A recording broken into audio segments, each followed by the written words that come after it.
them up in just a minute, but I also wanted to talk a little bit about all of the cool things that are happening throughout this week. We had our Women in Tech Summit on Monday. How many of you guys were there? All right.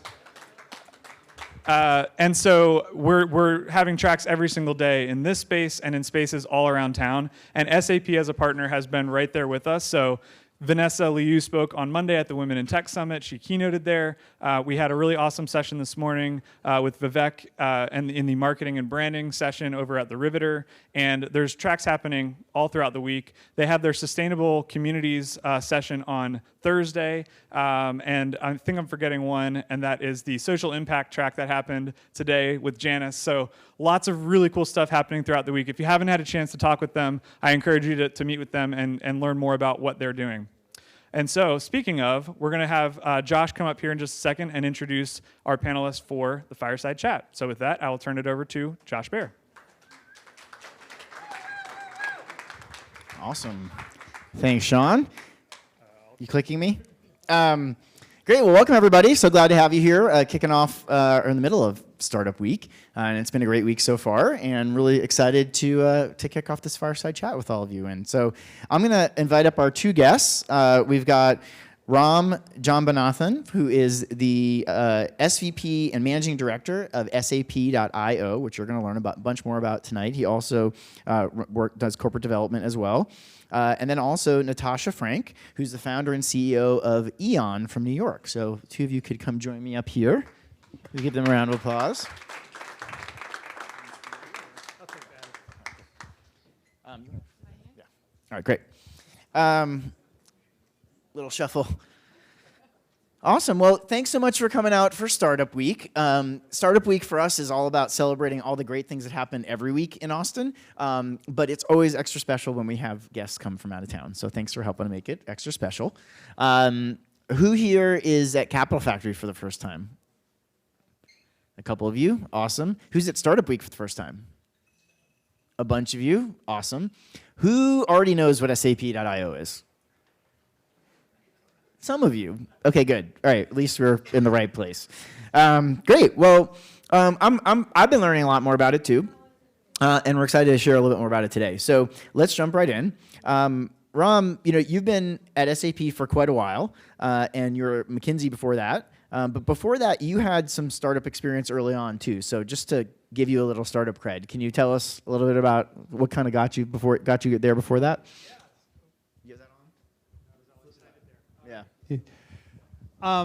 Yeah, so I think thanks for asking the question, and I just want to say it's great to be here. I haven't been in Austin in a long time, so excited to be back and excited to see all the change that's happening, and the speed at which the change is happening is just extraordinary.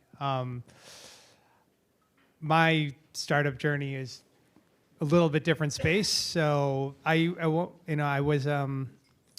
was at an institution called Bell Labs, and a member of technical research and development in the semiconductor space, building transmitters and receivers to power high-speed networks.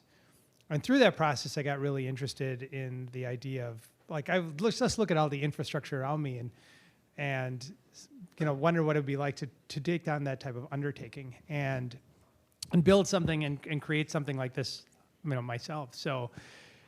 After a few years at Bell Labs, myself and three co-founders, who ended up being co-founders, went actually and had an idea of doing something that at the time Lucent Bell Labs wasn't doing, around kind of a different way to build these devices or these kind of modules for the future.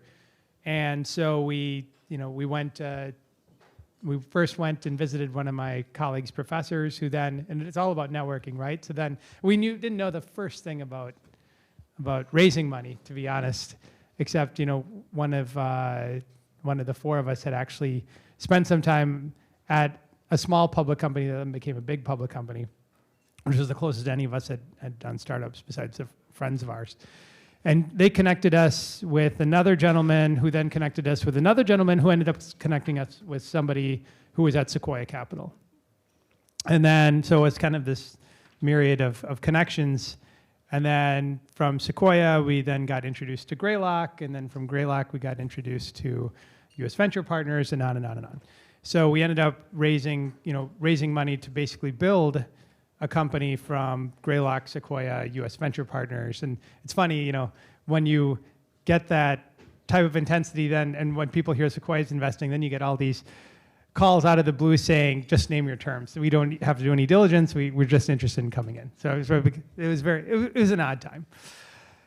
And I'm super jealous of the companies today that start, especially in the software space, because you can effectively rent your infrastructure, right? Today, it's swipe of a credit card, you basically get limitless amounts of compute and storage and whatnot.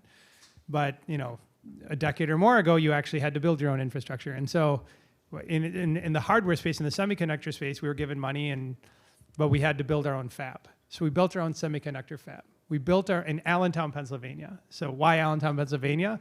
You go where there's talent. There happened to be a lot of talent in Allentown.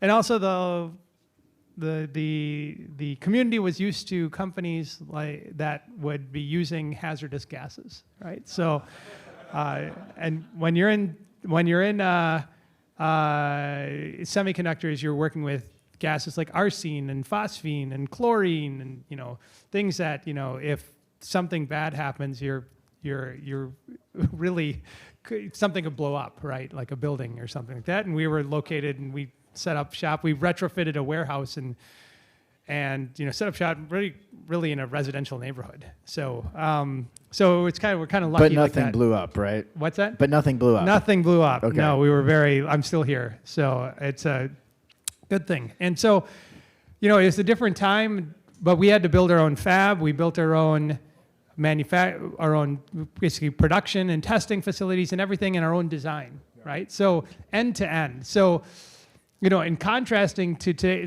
which is why we were able to get venture capital for things that you can't actually build on your own or have the access for that type of capital. Long story short, we ended up being acquired, and now the entity is part of Broadcom. But it's just kind of a long way to saying I actually did have a startup once upon a time, and I'm incredibly fortunate to have done that process and lived that experience of sleeping nights and weekends. And of course, before we even closed our first funding, we were figuring out how to make payroll and all of these things out of our savings. But just the opportunity that founders have today to be able to, where the infrastructure is rentable, where you have things like WeWork, a capital factory, to be able to get space and work out of, where you have incubators to actually work with, or people to help you that didn't exist then. We had to basically figure it out on our own. Lord, I can't figure out, I was thinking about this today, boy, what a bet our backers made on 4 people who had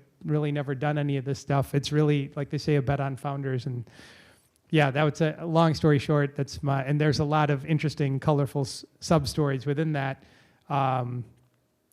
To building a company. Yeah. So yesterday we had Scott Cooper here from Andreessen Horowitz, and we were talking about a lot of this theme and how much cheaper it is now to make companies than before. And he reminded me of a quote from Mike Maples from Floodgate, a big friend of Austin who's spent a lot of time here. And I remember about 10, 15 years ago him saying that $500,000 was the new $5 million.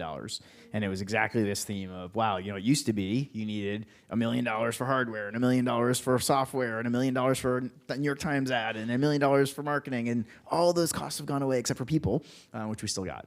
And even today with hardware, right? You don't even have to build a fab anymore, right? I think you can probably, there's fabless stuff and all these other, I don't know the hardware, but there's all kinds of other ways to do that. So really interesting. So real quickly,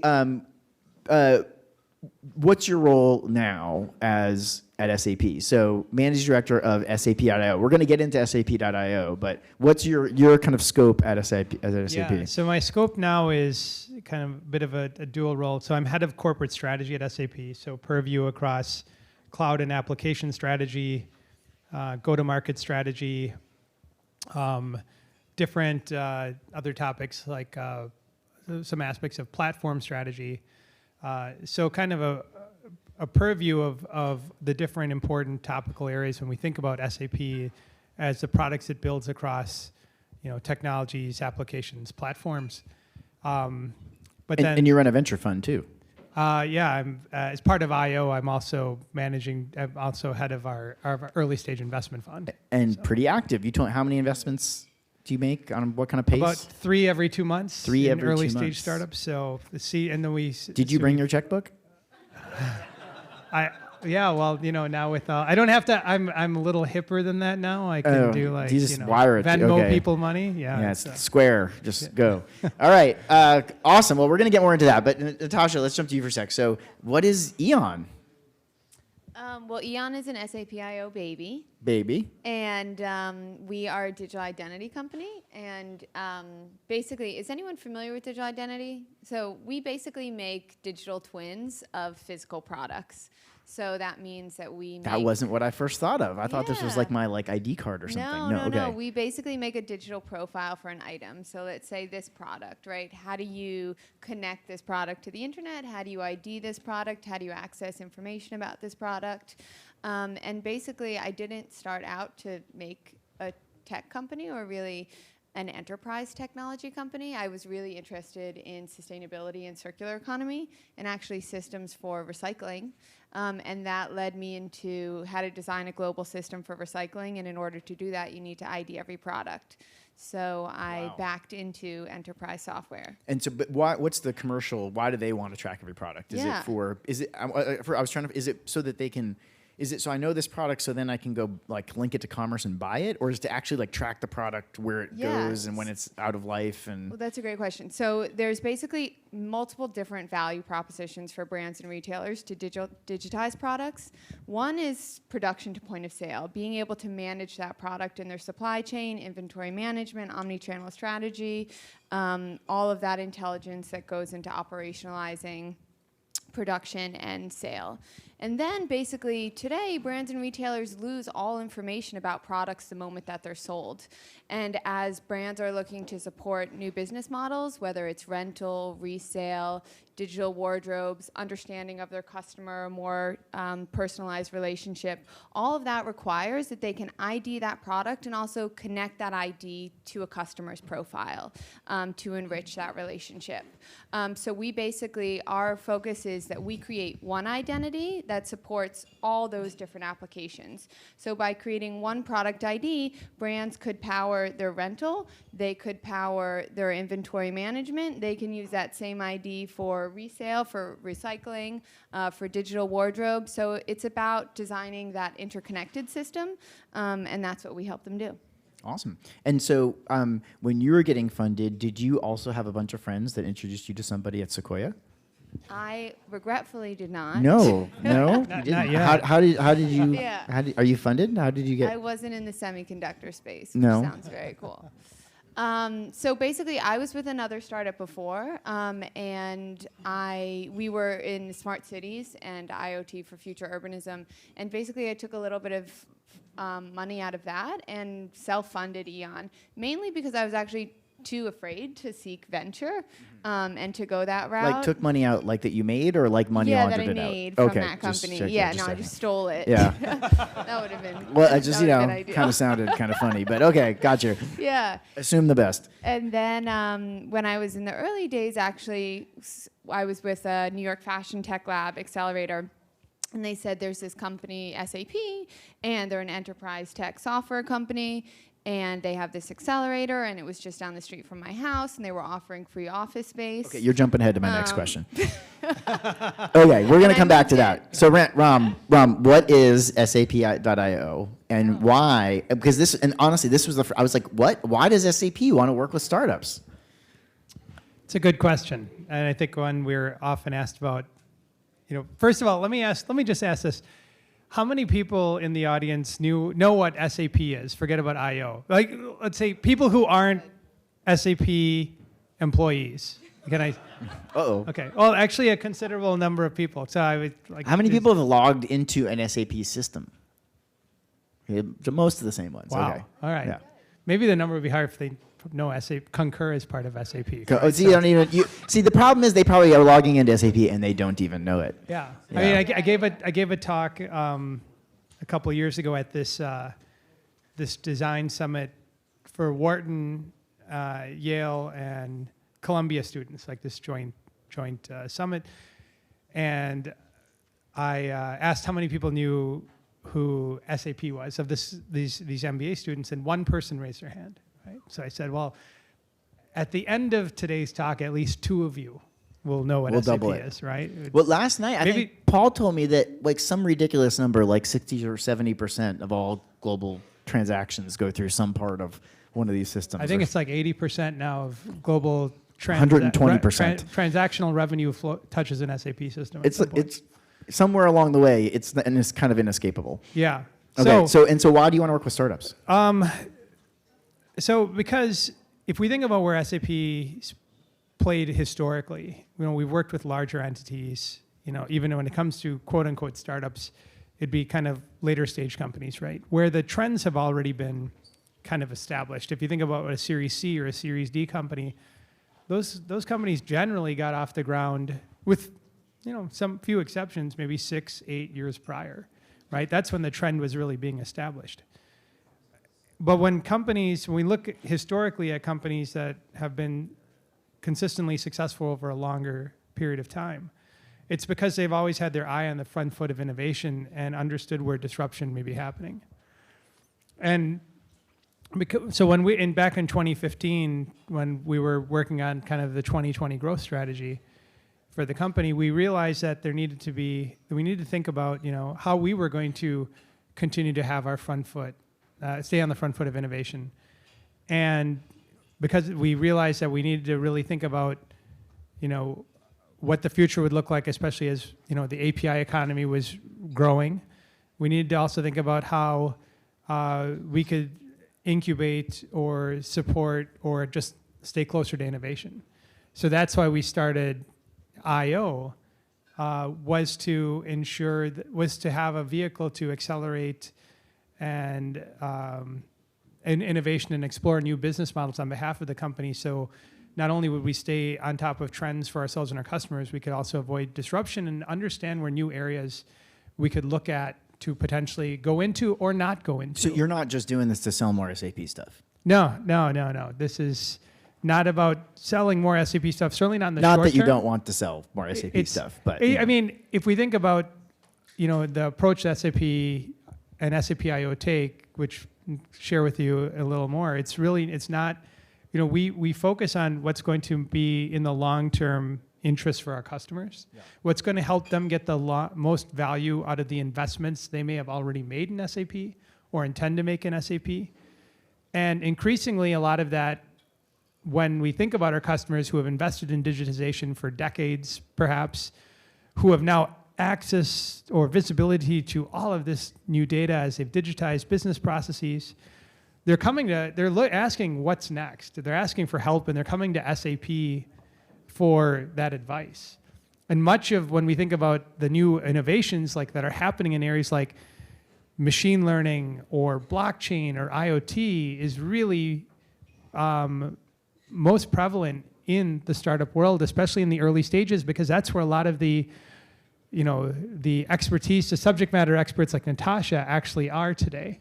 And it helps us then connect that relevant innovation to SAP customers, as well as help inform SAP strategy and help us have a point of view on how things are evolving. Yeah. So Natasha, why was this worth your time? And when you're a startup founder, and people ask me sometimes, they're like, well, what's wrong with that startup? Maybe why you didn't invest in it or something. I'm like, well, everything's wrong with it. It's it's a startup. That's by definition, it's broken, right? You have a million things to do. Why is this worth your time? Why do you go spend time, which is your most valuable thing, working with SAP.io? What was it? Even just at the beginning, what was attractive about it? What really called to you? Well, they have incredibly nice office space in New York City. Hey, let's start. Which is a start. No, I'd say, so our business, we basically work with brands and retailers to create this ID, and that product data exists somewhere, right? And H&M, one of our clients, wants to create a digital identity for every product. How do they begin to turn that on? Well, they need to leverage their current tech stack in order to enable that to happen effectively and efficiently. And that current tech stack is their ERP system, which is an SAP system, right? So basically, in order for us to work with big enterprise clients, we need to be able to understand integrate with and pull data and push back information to existing tech systems of these enterprise companies. And where we have actually differentiated ourselves from other startups that do digital identity is that we talk to the enterprise tech stack. Because a lot of startups will approach big companies and go, oh yeah, we can create a digital identity for you, but how? How do you actually connect to their current tech systems and enable your system to offer value to this structure that they have and integrate and enable them to operationalize your software? Because yes, we could have H&M manually type in every product ID, but they'd never work with us again, right? We need to basically work with their existing systems. And so for us as a startup, it was incredibly valuable to understand and to work directly with SAP, because that way then when we went to our client, we actually had that understanding, and we could make it seamless for, the person who's ultimately going to pay us. Implement, like basically integrate your system so that it was talking and data's flowing back and forth, and you kind of, instead of having to figure that on your own, you got to sit down next to a bunch of experts and people who had kind of the inside track to help you figure it out. Yep. What else did they do to help? Well, how'd they actually get you in front of customers? Yeah, so then basically as we're now figuring out like how that actually works, a lot of it has also been joint conversations with clients.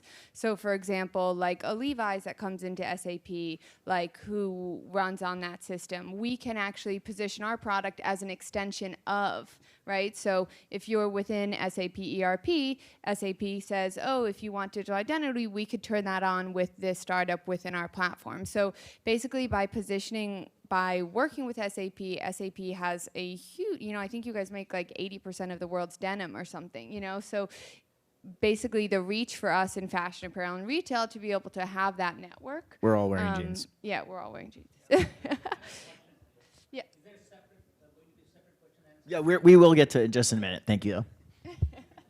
So it's been both helpful on the actual technology back end, as well as a stamp of credibility and the ability to like go to market together. And I think that's our next step with the SAP retail team, who we've been working very closely with, is actually how do we sell this together and build a commercialization strategy, which is really exciting. And are you in the App Center yet? That is exactly it. That's what we're building now. Okay, great. So maybe we'll touch on that too. Yeah. So Ram, what is the? Can you maybe talk about that? What is the App Center? Yeah. So. Sorry. It'll come on. Testing. All right. So the App Center was a path for us to be able to ensure that in a more meaningful way, our partners, whether startups or even more mature partners, get exposure to our customers through SAP's field. Because, we like to say, perhaps a little bit flippantly so, that salespeople are coin operated, right? I've heard that before. Yeah. But the reality is that the best ones are coin operated. They execute in a manner which have been kind of set as according to guidelines that are strategically put forward. So by being coin operated, in principle, they are operating in the best interest of the company. To that end as well, they're focused on retiring their quota and making sure that they are, that they're able to capture the most value for SAP. So what the App Center does is actually provide a bit of a rev share model where if a solution is sold that a partner is on the App Center and is sold through the App Center to our customer, of course there's the partner there's a rev share between SAP and the partner, but also it's a marketing channel too. What's that? But it's a marketing channel. It's a marketing channel. It's a sales channel. It gives incentive for the rep to actually promote that product that may be complementary to what the customer has, or what the rep is already selling, and it's a lead gen channel. So there's a number of ways it's quite attractive for our partners. So and if they want to work with you, do they have to move all their technology to be built on SAP? No, and I think that's really differentiates us, I think, from peers. That's a really good point, in that with SAP IO in particular, but really with the App Center is included in this type of say mindset, is that we don't say to be meaningful to SAP you have to build on our runtime, right? We are partnered with all the hyperscalers, right? So if you're building an AWS or Google Cloud or Azure or perhaps SAP Cloud Platform, to us, we want to just make sure you're able to deliver value to a customer. So we want to see we want to see an integration that's validated and can be productive, so it can be deployed in a customer's environment. That's all that's required to be on the App Center. Yeah. And so Natasha probably wouldn't be here if she wasn't one of the standout companies that you'd worked with. What about her and her experience makes her one of the ones that you feature? Why is, and what about companies like her make them successful within your program? Well, let me talk about first, why Natasha, and then I think Natasha could better point about the experience and the value. But because I was part of the selection committee that saw her pitch, right? So what about her stuck out? Why? What might others looking to apply learn from that? First of all, I think, I mentioned this to you during the pitch. She spoke. I was in awe. She probably spoke 15, 20 minutes straight. Maybe it was shorter, maybe less. I don't know now, but there was no verbal static, and I'm always impressed by somebody who can speak super eloquently. I wish I could do it without any ums or ahs or any type of thing. It was somebody who demonstrated complete command of their subject, right? And what they were building and what they wanted to do and why they wanted to work with SAP, the type of partners that she had already brought on board for her journey. Because at the end of the day, when we bring startups in front of customers, they don't look at these startups, unlike SAP, who they probably think is, okay, these people are trying to sell us more stuff. They look at a startup founder as a subject matter expert, as somebody that SAP has brought to the table to solve a problem. So when we look at founders, we really want to see who we are going to work with, who we're going to invest time in and resources in, to have that same panache. And Natasha clearly had it first. So she demonstrated mastery of her subject. She, of course, had the expertise. She was rolling up her sleeves and doing the work and bringing partners on board. She had the big vision, and she was doing something that was super complementary to SAP. And so, you have those 5 elements, and then it's someone like Natasha becomes, you see, okay, this person's going to be incredibly compelling for SAP to work with and incredibly compelling to put in front of our customers. So Natasha, would you have any advice for startups out there that are thinking about applying? What other than do it? I mean, but about either how to position themselves or how to get the most out of it. Let me think about that for a second. Right. Advice. I think for us, we went in with an attitude of wanting to learn more. And SAP, no matter how much you think you know about it, there's just so much you don't know. I think even people who work at SAP are like, oh, we didn't know we had that or that. There's just a million different products and programs within SAP.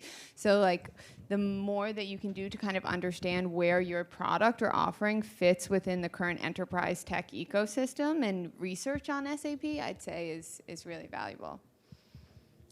And you made this trip out here to be part of Startup Week. Who do you want to meet while you're out here? What would help you? What kind of companies or people? Yeah. Well, this is my first time in Austin, so It's never, ever hotter than this. Welcome. Yeah. Yeah. This is the end of the summer. It's actually cooling off. Yeah. Oh, really? Yeah, we're I go outside and I'm oh, it's not quite so bad. But the rest of the year is great. Yeah. So a little exploring. I'd say I walked around this afternoon. I think for us, we're a very New York City-centric startup, so it's very interesting to start to see where we're going to expand, where we're looking to build offices. New York is a very expensive place to have a business, and so as we look to say where we should bring our tech talent, even we're working with a brand, a retailer in Portugal, Farfetch, who's in Portugal and London, and they have their tech talent in Portugal, and so there's a lot of retail in Dallas. Yeah. Not too far from here. Yeah. Where? Where? Dallas. Oh, Dallas. Just north of here. Oh, yeah. okay. We have a spot up there too. Interesting. Yeah. Yeah. Well, yeah. You should think about that. But wait, while you're here, but retailers, those are who you sell to. Yeah, we sell to brands and retailers right now, and we're looking to expand across industry, but not till the year after next. Okay. But brands and retailers. Awesome. Well, if anybody knows any, Thanks. you know where she is. All right. Well, let's open it up to the audience for a couple questions before we head back to the bar. I think there was one back here. There were several questions running through my mind. Well, give us one. Those questions, yeah. So about the SAP IO, question is about investment.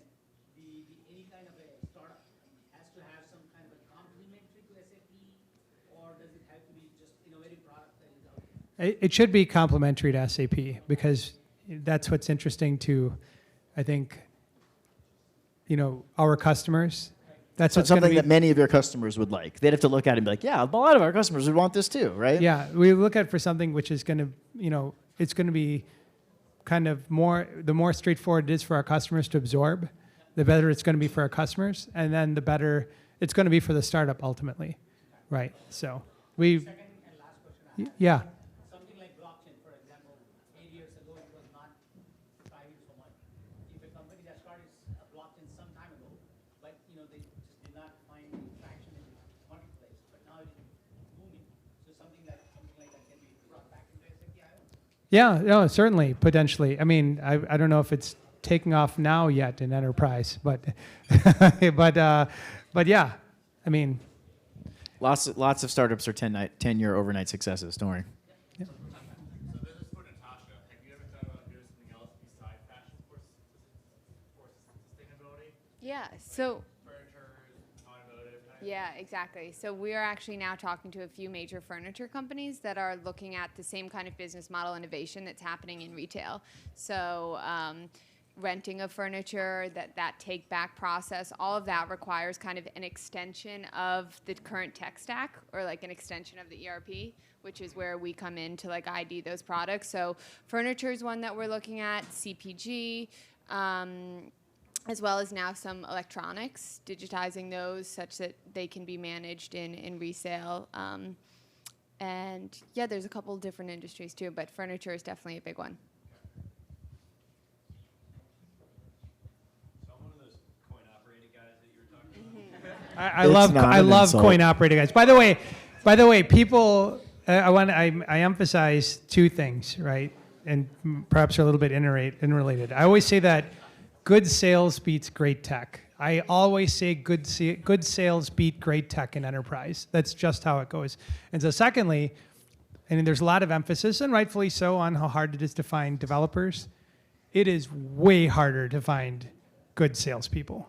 I will say salespeople are, until you start selling, you don't realize salespeople are worth their weight in gold. So I have a big, All right, huge since I can respect tell for you're good self-conscious about that, I'm going to distract them from your comment with the worst one. So, but everybody know the joke about what's the difference between marketing and sales?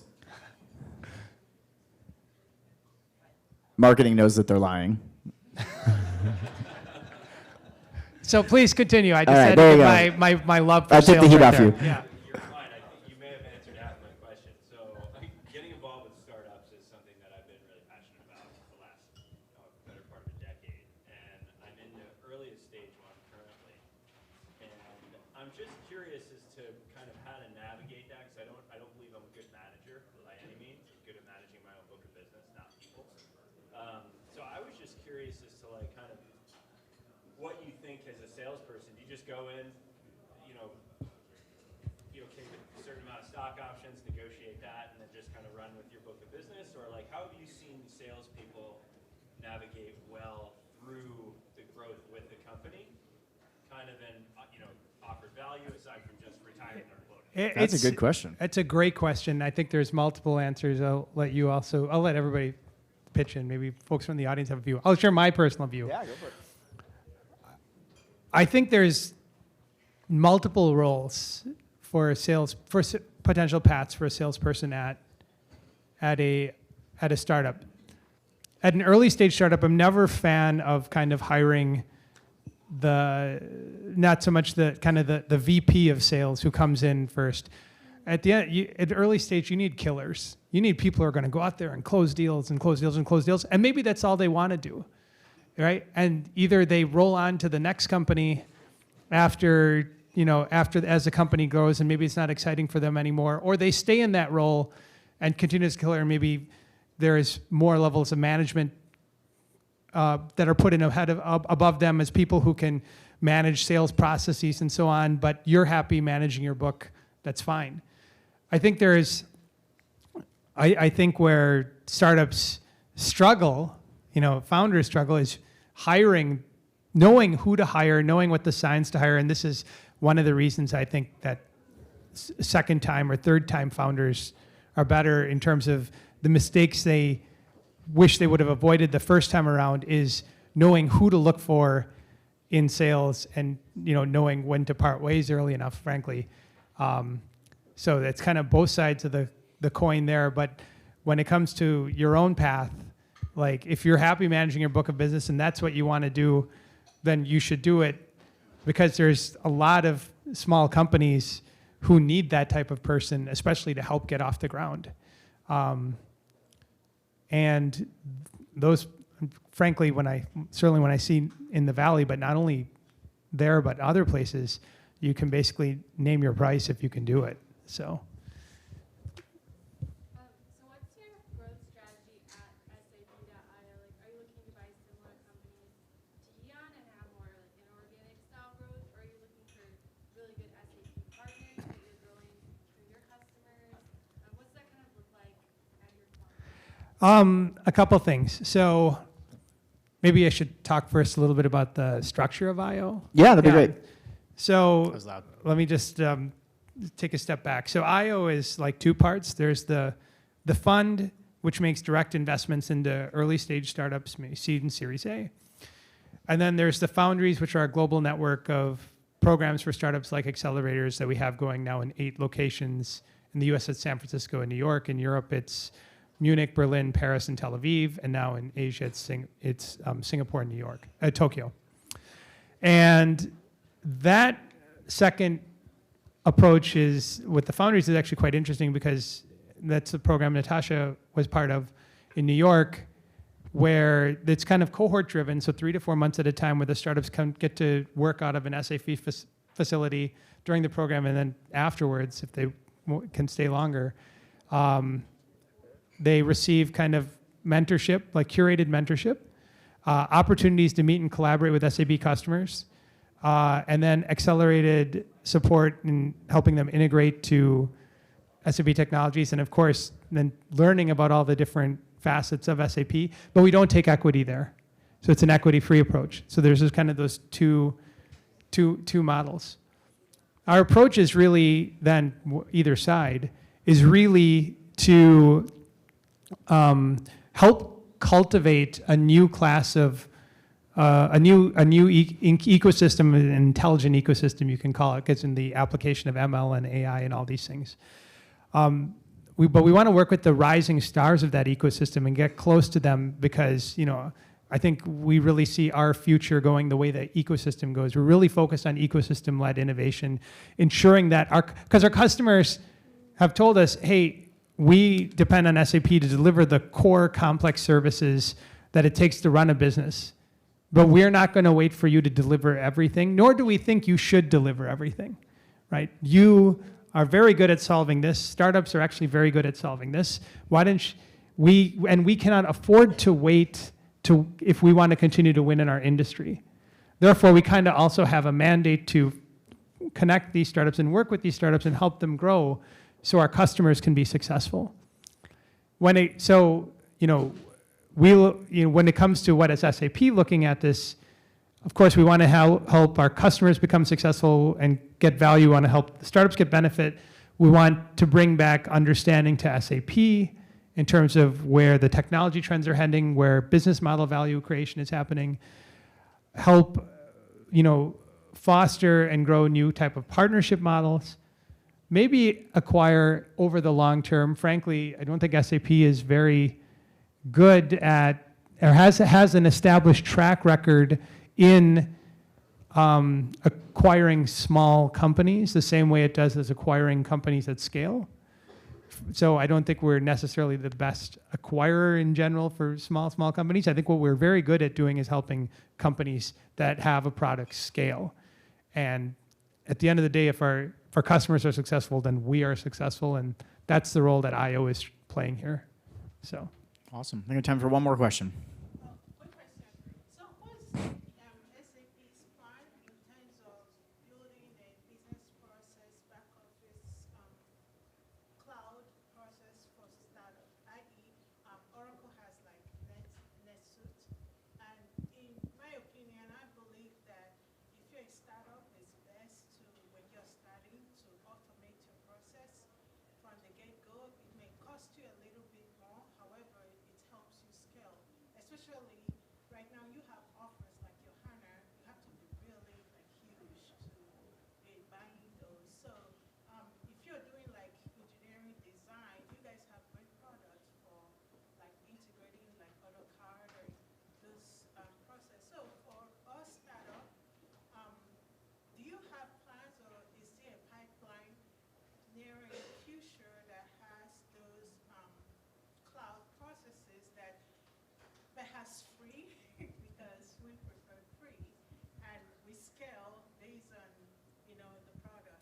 Do you have that in your pipeline? I mean, I think it depends on the size of quote unquote startup you're talking about, right? So, we have products for companies that are, say, 100 to 1,000 employees. That's like by design. That's called Business One. And then we have the ones which then scale greater, as you mentioned, like our classic ERP suites and so on. So when it comes to those, and I wouldn't call NetSuite, say, a classic early stage startup solution either, the same way like an Expensify is, or Pipedrive is, some of these other solutions. We're continuing to evaluate our opportunities to serve an expanding market. To date, we've basically been in the small, medium enterprise and larger markets, where it's frankly, we have Concur customers that are actually very small, right? So in some areas, some assets that we have, we actually have products, again, in expense side, that can serve small customers, even startups. So it's a great question. It's something we're looking at continually in terms of how we think about building products for what you call them startups here. They could be small businesses in Asia, but it's something where it's a good question, and something we're continuing to evaluate. Like, we have built our products. Our products have grown as our customers have grown, right? So the complexity is reflected thereof. So. All right, one more quick one from Danielle. So working in and getting a startup off the ground in an industry like fashion or furniture that's typically slower to, I guess, migrate over to new innovation, what are the benefits of working with a high-tech kind of accelerator or a high-tech program like Capital Factor or SAP.io versus working with something more specialized like you mentioned, Fashion Tech Lab? Yeah, that's a great question. Yeah.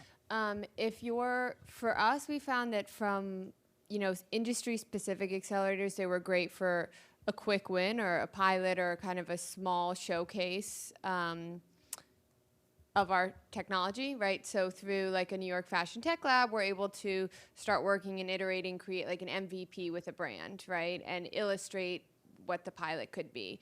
Through working with these enterprise tech platforms and tech startups, we're able to actually understand how to make that kind of MVP at the scale of billions. So what's really interesting and where we believe like we'll only really be valuable and successful is if we're able to turn it on for the big companies. So I'd say the industry specific for us were the wins in terms of like a showcase. And and industry overall knowledge. But really on the tech side also, in certain industries like fashion and furniture, you forget how most of those people who work at those companies actually don't know about their tech stack and don't know about their infrastructure. So working with SAP or these bigger, enterprise tech stacks, they're actually teaching you about what's going on inside the technology of the industry. And when you're with New York Fashion Tech Lab or when you're with the brands and retailers, they don't even know what their infrastructure or systems are really. So you get a lot more insights from the other end. Very different value props. You're going for different reasons. Awesome. Well, I think that's all the time we have for today. But let's give a big thank you and round of applause to Natasha and Ram. Thanks for joining us. And thank you again to SAP for helping to power Startup Week and everything that's going on. Thanks.